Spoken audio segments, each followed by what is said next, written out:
PMCയിൽ ഒപ്പിട്ട് പിന്മാറാനുള്ള നീക്കം കാപട്യമെന്ന് കേന്ദ്രമന്ത്രി ജോർജ് കുര്യൻ. പാവങ്ങളെ മക്കളെ വഞ്ചിക്കരുത് എന്നും അവരുടെ അവകാശങ്ങൾ നിഷേധിക്കരുതെന്നും കേന്ദ്രമന്ത്രി ഓർമ്മിപ്പിച്ചു. കേരളത്തിലെ ഉന്നത വിദ്യാഭ്യാസ മേഖലയിൽ NEP നടപ്പിലാക്കി. PMC ചൈനീസ് സിലബസ് ആണ് എന്ന് പറഞ്ഞ് നടപ്പിലാക്കാമെന്നും അദ്ദേഹം പരിഹസിച്ചു. വിവരങ്ങൾ രേഷ്മ ബാബു നൽകും. അതിരൂക്ഷമായ ഭാഷയിലാണ് സർക്കാരിന്റെ നടപടിയെ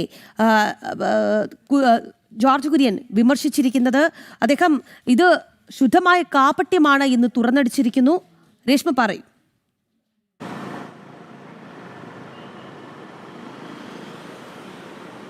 രാഖി, PM ശ്രീയുടെ ധാരണാപത്രം മരവിപ്പിക്കാനായിട്ട് കേന്ദ്ര സർക്കാരിന് കത്ത് നൽകാനായിട്ട് തയ്യാറായിരിക്കുകയാണ് സംസ്ഥാന സർക്കാർ. അതിനിടയിൽ തന്നെയാണ് കേന്ദ്രമന്ത്രി ജോർജ് കുര്യൻ സംസ്ഥാന സർക്കാരിന്റെ ഈ നീക്കത്തിനെതിരെ രംഗത്ത് വന്നിരിക്കുന്നത്. കാപട്യം സംസ്ഥാന സർക്കാർ ഒഴിവാക്കണം. അതായത് ഒരു കരാറിൽ ആ പദ്ധതിയിൽ ഒപ്പിട്ടതിന് ശേഷം അതിൽ കത്ത് നൽകിക്കൊണ്ട് അത് മരവിപ്പിക്കാൻ ആവശ്യപ്പെടുന്ന ഒരു കാപട്യമാണ്. അത്തരമൊരു കാപട്യത്തിൽ നിന്ന് സംസ്ഥാന സർക്കാർ പിന്മാറണം. അതുമാത്രമല്ല, സാധാരണക്കാരായിട്ടുള്ള പാവപ്പെട്ടവരുടെ മക്കളെ വഞ്ചിക്കരുത്, കുട്ടികളുടെ പഠിക്കാനുള്ള അവകാശത്തെ നിഷേധിക്കരുത് എന്നുമാണ് കേന്ദ്രമന്ത്രി ജോർജ് കുര്യൻ പറഞ്ഞിട്ടുള്ളത്. അത് കൂടാതെ തന്നെ മറ്റ് ചില ആരോപണങ്ങൾ കൂടി അദ്ദേഹം ഉന്നയിക്കുകയും ചെയ്തിട്ടുണ്ട്. 2023 ജൂൺ മാസം VC-മാരുടെ യോഗത്തിൽ മുഖ്യമന്ത്രി പിണറായി വിജയൻ ആഗോള സിലബസ് എന്നാണ് NEP-യെ വിശേഷിപ്പിച്ചത്.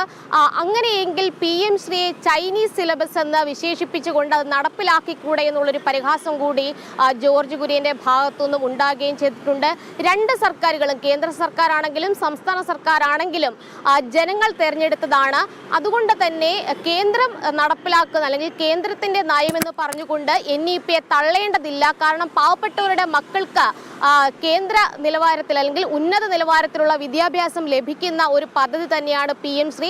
ആ PM ശ്രീയിൽ നിന്ന് പിന്നോട്ട് പോകാനായിട്ടുള്ള സംസ്ഥാന സർക്കാരിന്റെ നീക്കം അത് ദൂരവ്യാപകമായിട്ടുള്ള പ്രത്യാഘാതങ്ങൾക്ക് വഴിയൊരുക്കുമെന്നുള്ള മുന്നറിയിപ്പ് കൂടി ജോർജ് കുര്യൻ നൽകിയിരിക്കുകയാണ്. എന്തായാലും ജോർജ് കുര്യൻ പറഞ്ഞിട്ടുള്ള എല്ലാ വാക്കുകളും അത്ര കണ്ട് പ്രസക്തമാണ്. കാരണം 2023 മുഖ്യമന്ത്രി തന്നെയാണ് ആഗോള സിലബസ് എന്നുള്ള രീതിയിൽ ഈ പറയുന്ന NEP-യെ VC-മാരുടെ യോഗത്തിൽ അവതരിപ്പിച്ചിട്ടുള്ളത്. പക്ഷേ അത് പിന്നീട് ഈ 2025 PM ശ്രീ എന്നുള്ള ബോർഡോടുകൂടി ആ ധാരണാപത്രം അത് നടപ്പിലാക്കാനായിട്ടുള്ള നടപടികളിലേക്ക് കടന്ന സമയത്താണ് PM ശ്രീയെ അപ്പാടെ തള്ളാനായിട്ടുള്ള ഒരു തീരുമാനത്തിലേക്ക് സംസ്ഥാന സർക്കാർ കടന്നിരിക്കുന്നത്. എന്തായാലും CPI-യെ അനുനയിപ്പിക്കാനായിട്ടുള്ള ഒരു നീക്കം എന്നുള്ള രീതിയിൽ തന്നെയാണ് ഈ PM ശ്രീയുടെ ധാരണാപത്രത്തിന്റെ അതിന്റെ തുടർ നടപടികൾ മരവിപ്പിക്കാനായിട്ട് ചീഫ് സെക്രട്ടറി കത്ത് തയ്യാറാക്കിയിരിക്കുന്നത്. എന്തായാലും ഈ പാവപ്പെട്ടവരുടെ മക്കൾക്ക് ഉന്നത വിദ്യാഭ്യാസം അല്ലെങ്കിൽ ഉന്നത നിലയിലുള്ള വിദ്യാഭ്യാസം ലഭിക്കുന്ന ഒരു അവസരം അത് സംസ്ഥാന സർക്കാർ നിഷേധിക്കുകയാണെന്നാണ് ജോർജ് കുര്യൻ കൊച്ചിയിൽ പ്രതികരിച്ചിട്ടുള്ളത്.